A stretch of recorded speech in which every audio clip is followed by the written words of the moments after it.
talent is not always enough. You have to stick with it because, like Vince Lombardi says, winners never quit and quitters never win. I can't look back, it's too late now. My days are hours and I don't know how. But I believe the great is still yet to come. I won't stop fighting, man, until I'm done. Good morning. Welcome to the 25th Breakfast Ball. Remember, guys, if you get something out of this podcast, when you're rich and famous, we get 10%. But shout out, by the way, you know where I was last night? I was actually at Diamond Nation, which is a huge baseball tournament in high school baseball. And my son Cooper plays for Cherry Hill West. And as somebody said, for the first time in like 40 years, they won Diamond Nation last night. They beat Delsey. So shout out to my boy and his team. I love it. And actually, a couple of kids on the team played for me before. So it was pretty damn cool, to be honest with you. You know where I was last night? I was sleeping. I was at home packing my house till like 2 or 3 in the morning, Bob. I am exhausted. Yes, yeah. Guys, if I fall asleep during this podcast, I apologize. Well, I had a better night there. Also, Toby. So remember, if you put in the comments, the first one to put in the comments, I love the breakfast ball, you get a Starbucks gift card. And Toby, this past week, you mailed that out, right, by the way? Yeah. Okay, all right, good, because I stamped it and addressed it for you. Okay. All right, good. All right, so anyway, intros. All right. I'm Bob Cardia, your host. To my far left, your far right, the dashing Richie Stoltz. And in the center, it is our pleasure to have the newly minted 2024 Carl Arena champion, Luke Canino. Exactly. Just so you know, folks, like if anybody's watching this nationally, internationally, the Carl Arena is the largest high school tournament east of the Mississippi River, and it's got hundreds of kids that play in it. It's a big deal around here. I mean, a lot of people think of it more than even the States and whatnot. So the fact that Luke won that, let's go, brother. Thank you. I know. I appreciate it a lot. Yeah. Well, how long have you and I been doing this? We've been doing this for what? Almost 4. Yeah, at least four, I think. 3. Yeah. I remember Luke when he was just this little kid that came in, and he used to, come and hit golf balls. And you would hit his driver 130 yards, and we'd be like, someday, man, when you get bigger, this is going to work for you. and it's great. So I actually always start with a quote, so as you people know. It's the attitude at the beginning of a difficult situation, which more than anything else determines or will affect the success or the outcome. I love that because prior to the show today, we were talking about attitude and people, and we have a couple. I mean, we have one of our other players just came second team all conference. Another one of our players is shooting his lowest golf ever, and I always say I can tell within 30 seconds to 3 minutes whether someone has an aptitude for the sport. And I knew Luke did right away, but like I say about my oldest son, who I love dearly, talent is not always enough. You have to stick with it because, like Vince Lombardi says, winners never quit and quitters never win. So, with that said, we're going to let Luke, speak here. Congratulations, sir. Thank you. Tell us about your day. So I'd love to hear about, the intricacies of the round at Carl Arena. Well, I mean, I showed up. Obviously, I always in the winning mindset, trying to do best I can. But I showed up. It was like 6. We got there first because our coaches, we just get there usually earliest. I was on the range. I was hitting some balls, and honestly, I wasn't really happy with what I was hitting. I wasn't hitting great shots. But I knew if I just played, I wasn't trying to change anything, just play the shots I was hitting, that I think I would do okay. And I started going on. I think I bogeyed my second hole, and I didn't really get discouraged from it. I just kept going, and I just ended up starting birdieing holes, and it just all kind of started to fall in place. Isn't it crazy how it works that way? I remember when we were sectionals or what the heck we were in, but it was at my home golf course that I worked at. And I was on the range, and I was hitting the ball. I was striping the ball. I was like, this is going to be my day. And I went to the golf course, and I steal the first tee, and it just wasn't there. And then there was days where I'm on the range hitting the ball, it's not really there today. And then something, you grind it out, next thing you know, you're playing good golf. So, who knows, man? That's the whole reason, I think, for staying in the present. keeping your focus just on shot by shot, hole by hole. We were having a lively debate. Richie and I were continuing our conversation from last week. It was crazy because Luke agrees with me. He does not agree with me. Luke does not agree with me. I agree on some parts. Oh, Not all. Luke's gonna be a politician because before the show started, No, he said, no. "You know what? I don't really agree." But no, when he did it, I don't agree. There you go. That's I will never go to the dark side. Like looking at moving targets is never the way to go. Bob Rotella, and you've read his books and you like the man, right? Okay, yeah. It's basically stay in the present. Be about what you can control, because the physiological response for 99% of the people, not Richie, just 99% of the people, is when you see something that triggers something in your head, it releases certain chemicals in your brain. And that affects the way your current state. Now, yeah, are there some people, like the Zacks of the world, that like when they get pissed off, they actually start to play better? Yeah, I mean, there's exceptions to every rule, but like my 7th grade English teacher said to me, even a stop clock's right twice a day. That doesn't make it right. I'm just saying. I would love to debate you more on this. I know. We're gonna Let's save get that back to Luke, we're though. gonna We save got the that handsome Luke conversation for Canino another here, day. man. I know. We got the handsome I know. Luke That's Canino. why I'm not saying anything. That and you're tired. Plus, I'm tired. Yes, I know. Yeah. So, just as a picture, there's probably, I don't know, over the past 4 to 6 years, guys like Luke who have come to my program and who worked on their games and whatnot. And it's funny. I have what I call the fair weather golfers. There's several of them that I see, March 1st through August 31st, right? That's the only time I ever see them. And then, like, right before the season starts, they call up and say, "No, Coach, I need to get in and work on my game." Yeah, you know what?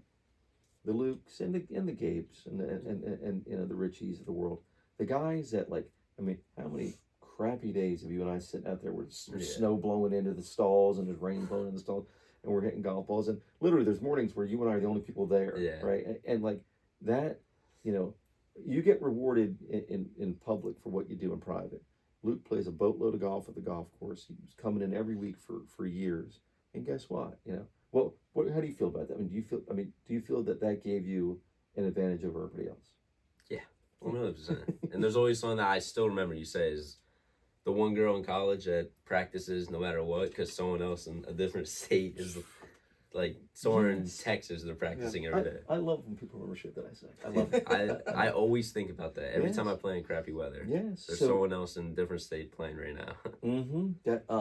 So that story, that the only national championship that Rutgers has ever had on any campus. And I think we've been, the golf team, we've been to 9 national championships, I think, top 15 or so. But the Rutgers softball, okay, Carl Taylor, coaches Rutgers softball team, canceled practice one day, right?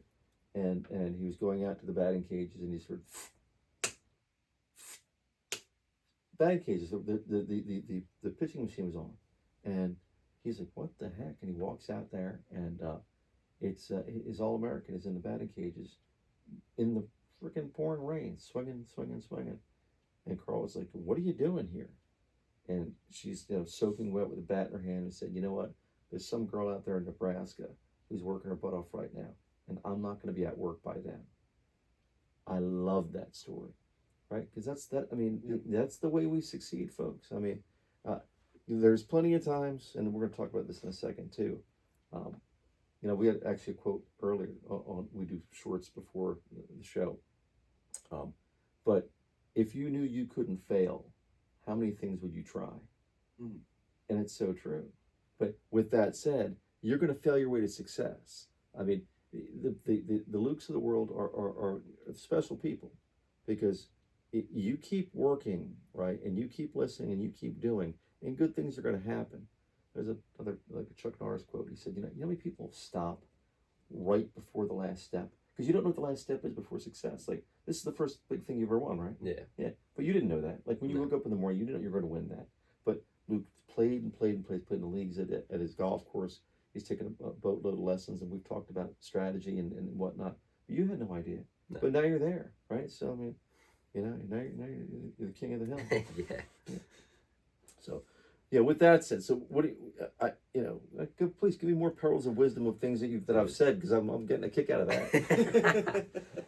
I don't know. I've always, there's another thing I've always heard I think is so true, and it's like, if I like work as hard as I possibly can, like you can't fail. Like in the end, you'll win, but you will go through a ton of failure, and that will always happen. Yeah, well, we and I talk about Tiger. And people, I forget what he went, like 9, 10 tournaments one year, something, I can't remember the number, but people are like, oh man, that's just insanely. He's best at it. Yeah, they play like 50 of it, don't they? Like, so if you win 20% of the time in golf, man, you are the best. It's worse than baseball. 1 out of 3, right? I know. I get that. And then like when of course I read a lot, but the Hogan quote I always go back to in the book I always refer to, the 5 lessons, the modern fundamentals of golf. Hogan said in the beginning of the book that he felt like he only hit 1 or 2 perfect shots around. Now, when you read stories about Hogan, not always the most talkative, pleasant man. The Toski story. Actually, Bob Toski, we're looking over on the wall. The original golf academy that my family helped found. Bob Toski, who was in the Hall of Fame and the senior editor for Golf Digest, I believe senior editor, but he came out to promote his new line of golf clubs, and he told me a Ben Hogan story, which I thought was pretty damn funny. So Hogan's first time ever playing, or Toski's first time ever playing with Hogan, he was nervous. He's swinging it, and he's just sitting there thinking like something like I would do. He said, "What do I say to this guy? Because this guy's a legend, right?" So he works up the courage, walks over to him on the tee, and says, "Mr. Hogan, what would you consider to be the most important shot in golf?" And Hogan just looks up with his Ben Hogan head. The next one. Looks back down again. That's all he said for 4 hours. That's all he said. So, but if you look at it that way, you can say, well, man, Hogan was being a jerk. Or you can say, wow, that is so flippin' true. Yeah, that's the only thing that matters is the next shot or the next step in life. Anything. Like, Luke's perfect. I mean, what do you got, 17? Yeah. 17. Like, I mean, that's the attitude that you want. It's you are going to fail your way to success. And it's kind of what we talked a little bit with you last week, right? Dashing Richie still. It's like Richie is so close. What, you missed open qualifying last week by 2, 3, something like that. 4. I missed by 4. That's all right. Yeah. But like we know, I mean, like you played well enough that you actually believe you were right stinking there. Yeah. It's a matter of time before it happens. Yeah. I mean that's how you do things too, right? Basically. Oh yeah, I'm very close. I mean, I played against the guy that played on the Corn Ferry Tour, and I beat him. Yeah. Like, I mean, Well, like I can get there. Like it's all good. I just played not my best. Yeah. You know, that's part of golf. You've seen it. Yeah. You've seen it. I've seen it. I haven't seen it. Sorry, Bob. You probably haven't seen I it. usually play. I forgot. You've never hit a bunker. You That's haven't good. hit a bunker since what? In 19. God. It's one of the kids in our group's like, Coach, he's like, how do you hit a bunker shot? And I'm like, I don't know. I've never been in one. Oh my. I'm kidding, folks. All right, but again, target. Okay, so Rich and I have fun with this, and actually, I think you and I have done this too. So there's a 47-yard post at the driving range. We all know where that post is. The orange and white post out in front. So when Richie and I have time, and I think you and I have done this too, is we try to hit the post. And back in the day, we had a 100-yard sign at the other golf academy. So after dark, we played horse. Everybody played horse, I think, at one time or another. But so what would happen is if Richie said, 200-yard sign or 150-yard sign, you hit it, and if you get really, really close to it, then the other guys have to also do that. So, people say to me, Coach, hey, hit the 100-yard sign. And my answer would always be, would you like me to hit the 1, the 0, or the 0, right? Now, again, that's me being a pain in the ass because that's in my innate nature. But the truth is, like, the more specific your target, right, the more specific your goal, the more likely you are to achieve it. Like, you can't just have general goals. So going into the tournament, or going into the season, because I don't think that's fair.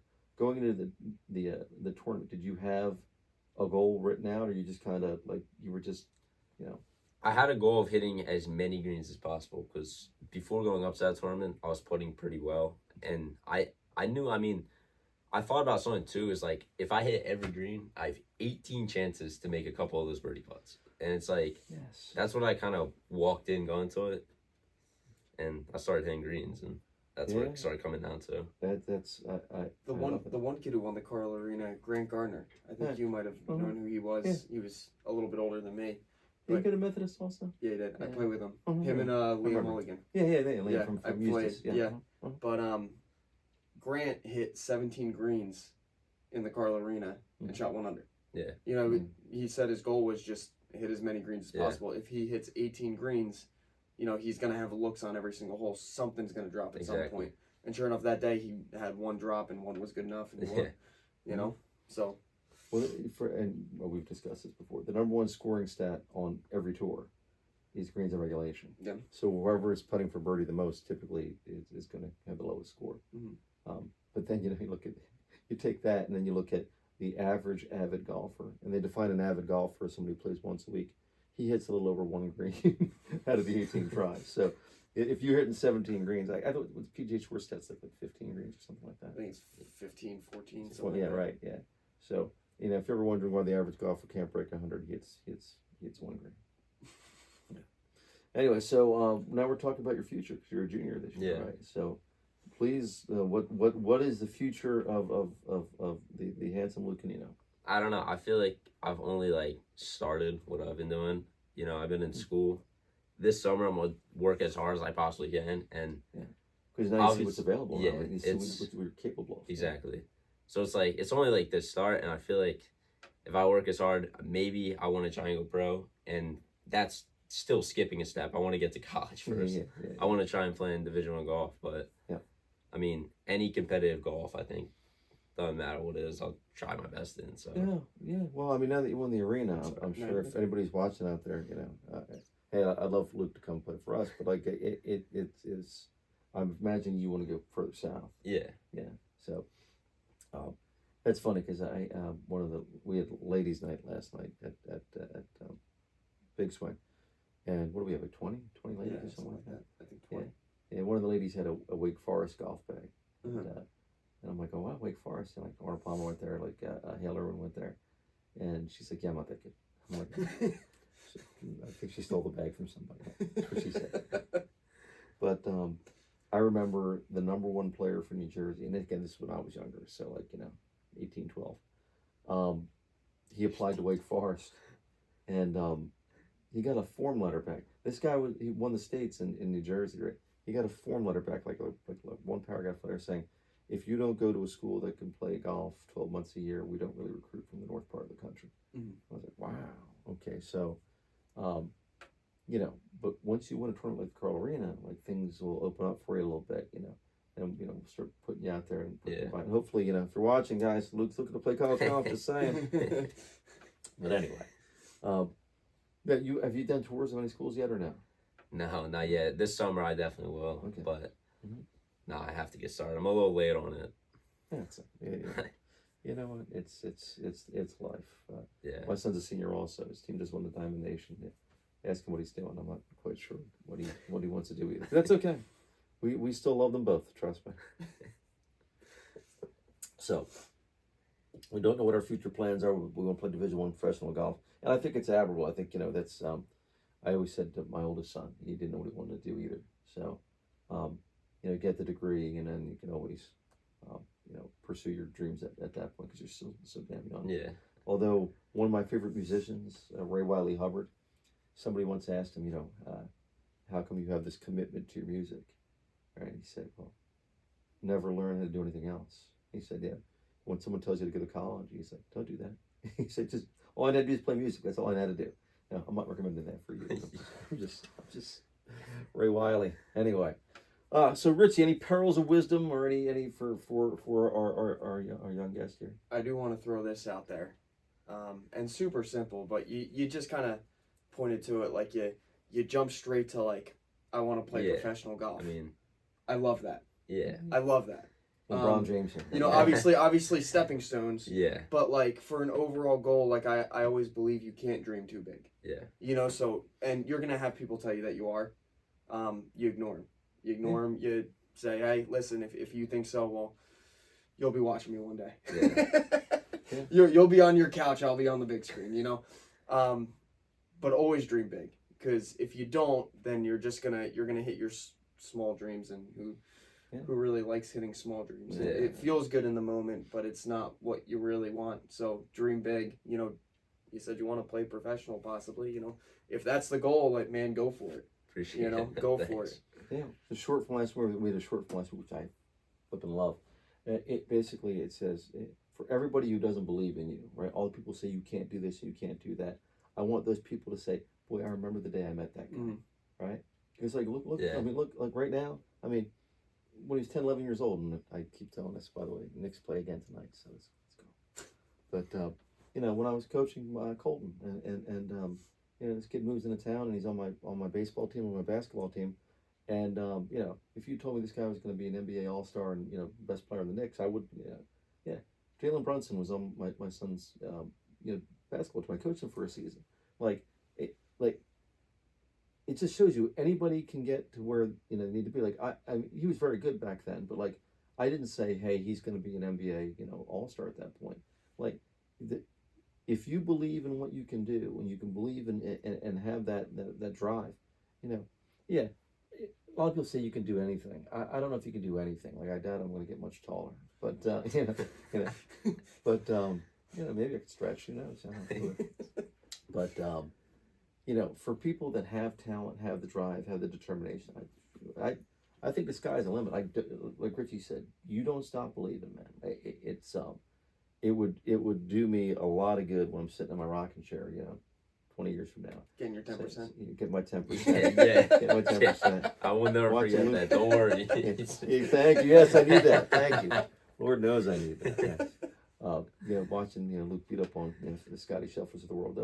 You know, that would be great. I mean, I'd take enormous sense of pride in everything you've accomplished, because I'm very proud of you. Thank you. But I'm very proud of both of you, because, you know, we all think of things in a similar fashion. But anyway, yes, guys, remember, this is Luke Canino's debut on our podcast. So you're going to sit back here on May 17th of 2024 and say, I remember the first time I saw Luke Canino.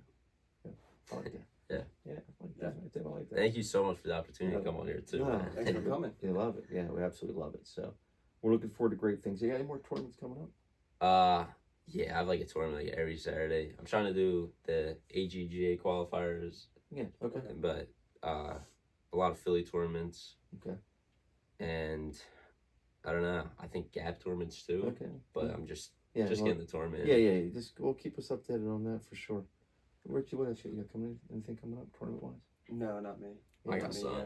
What's that? I got some. Here, I think. Listen, you guys don't understand. He is. I don't know how you believed it. I mean, like, dude, I hit a 7-iron like 80 to 100 yards. I don't know how I walked in, and you're like, oh wow, like you just like you always stuck with me. Yeah. Always believed, and like the amount of knowledge you know, I think is unreal. With all you read, I mean, I don't know how anyone else can beat you in this. Like, Oh, it's God, crazy. It's seriously I love it, crazy. man. Thank you. That means a lot. It does. I mean, because spending your whole life doing, you know, basically one thing. So someone to say that you're actually doing something good. I God bless you, man. I love it. Thank you, but nah, he's the best in the world. I think. All right. Well, you know what? Then I got just one thing left to say for all of us. World domination. Actually, you know what? I'm lying. Let's say one more thing. So we've talked about this, and this might be something you're interested in at some point too. We're talking about putting together a group at some point, and it's probably a little bit down the road for you. We call it Team Domination, where we're going to take the 3 or 4 best players that are in our inner sanctum and try to promote them towards professional golf. Whether that be, like for Richie, for example, we do fundraisers and whatnot to see if we can raise enough money to get them on at least the Corn Ferry Tour or something like that. So, but that's Team Domination, maybe down the road, but like you made me think of that, which is, you know, and we're including you in that group. So aspiring young talent. Guys, and another thing, him giving me all the opportunities. He just gave me another one there. I mean, you gave me so many opportunities to try and learn it from You deserve everything. it, brother. You deserve it. Good thing. I mean, the guy you're seeing sit next to me is like, he's a genuinely good guy. I mean, I don't think I've ever seen you get really mad at anything. Like me. Like we never, you know, Yeah. we just go with it. We roll with it, and you overcome. Yeah. Well, anyway, God bless you. If you like what we're doing, by the way, subscribe. Tell your friends to subscribe too. We'll do. I Any definitely friend will. you have, man, all the girls, just tell them to subscribe. Now they find out that you're on there, the girls are probably gonna blow up the internet. Our merchandise shop is open every other week, so if you want to get breakfast ball merch, I saw another guy wearing a breakfast ball shirt the other day, so that's pretty cool. That's awesome. Yeah. All right. Well, anyway, I'm your host Bob Cartier. To your far left, The dashing Richie Stoltz. and the newly minted 2024 Call Arena champion. Luke Canino. Let's go. Have a great day, guys. Bye bye.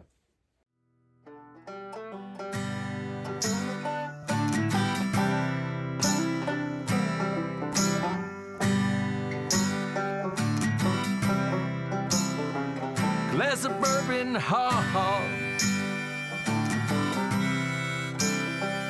My bourbon, ha ha. My bourbon, ha ha. Alcohol. Because no great story ever started with, I'll have a salad.